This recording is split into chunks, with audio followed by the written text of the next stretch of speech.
So today I'm going to show you a couple of different methods that I've used to install CBs in some 4th gen Rams. This is my 17 3500 Tradesman, obviously without the center console, and what I've got here is my Cobra 29 mounted on a Workman, I believe, 9-inch mount. I think the number was CB29XXX. If I wasn't stupid and misplaced my paper, there it is. Yep, C29XXX Workman. It is screwed into just the little tray that's down there with some number 14, I believe, self-tappers. See, some people have mentioned screwing it into the floor under here, but I think on this truck anyway, there is a rear HVAC duct that comes out in the center, even as stripped as this is, and that's under here. And so if you drill through this carpet, you can be drilling into your HVAC duct, and I really didn't want to do that. So this has been pretty stout. You know, the plastic hasn't cracked. It may eventually, but you know, change it out, but I'll come up with something else. But for now, this works. Still gives me a little bit of storage. I cut the rubber piece that went on the other side, or that went across this piece, so I could cover up the other hole over there, because there's another hole where the screws mount this piece to the floor. But otherwise, that's been pretty stable. And as far as the antenna on this truck, what I did was I went with a hood mount from Right Channel Radios. This is their 2009 plus CB antenna hood mount, and I made a little modification to it. They say it's a no drill installation, and it is. It bolts to this fender bolt right here and then sticks out in your antenna. It comes with this piece here, and then your antenna screws to it. I'm using a 3-foot fire stick right now. But when I put it on, it was a little floppy for my taste, even with just this 3-foot antenna on it. It might be okay if you're running just a real short wire whip or something like that, but this antenna is kind of heavy and it's got a bit of drag to it. So what I did, and you can see it, is I just drilled a small hole in the bracket itself right there, and I put 3 small washers under it, which was perfect. It flushed it right out. And then I used a number 12, I think, self-tapper, drilled the pilot hole first, and just tapped that right into the fender. And that really stabilized it.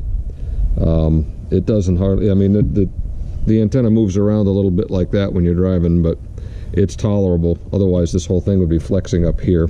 So that's a suggestion I would say. This is a great little thing. It's no real issue, but I would add another screw here just to support that, so it doesn't beat on your fender and your hood. And as you can see, you know, it hasn't contacted the hood at all, and it clears the fender, if you can see that. I ran the wire down. There's a rubber grommet around one of the bundles of wires down up in the firewall. I poked a small hole through it with a hot screwdriver, and then I ran the wire for the antenna in through and then up underneath my floor mats to connect. And that's how we did it. See it popping out from up underneath the floor mats. First thing we'll look at on this one, this is a 14 half-ton, is I had used a stake bed mount for the antenna, and it works okay. You can put a much larger antenna on it. I run a 4-foot antenna on this a fire stick when I use it. This is all by fire stick. But the issue with the modern trucks is that these bed rails are not flat. They're not, I guess, parallel to the ground. So you end up having to shim it. Otherwise, your antenna is like pointing 30 degrees out, and it looks stupid. So, but I just ran the antenna wire down, and then on this truck, to get it inside, because this was a temporary mount, this wasn't a permanent mount, I actually popped a little hole in the top of the whatever this thing is, toolbox, cooler, whatever, on the outer shell of it, and then ran the antenna wire in through that, and then I just have it coiled up in there to store it. Like I said, this was for a temporary mount because I only used it when I was towing the travel trailer with it, because this is my wife's daily. But as far as the CB goes, again, this is my wife's daily driver, and I didn't want to cut anything up. So this is what I came up with, and this will only work if you're like me and can actually sit with the seat all the way back. But basically, I put a since I was flipping it between my Ford, which I could just hook on to where I had it there, and this truck, I'm using the pocket that's in this center console. And in order to do that, all I did was get a different bracket and perform some really bad carpentry with some 3/4 inch cabinet grade plywood that I had, and those fit down into that pocket and will hold it perfectly out of the way. It doesn't bump your knee, it doesn't hit anything like that, and you know, she'll just sit there pretty nicely. If I can, it's easier to do it with two hands, but there you go.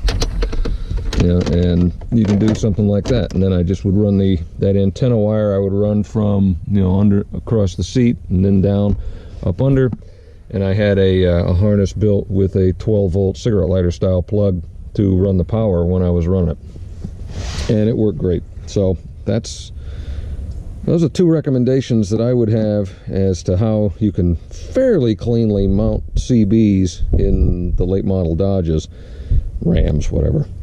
But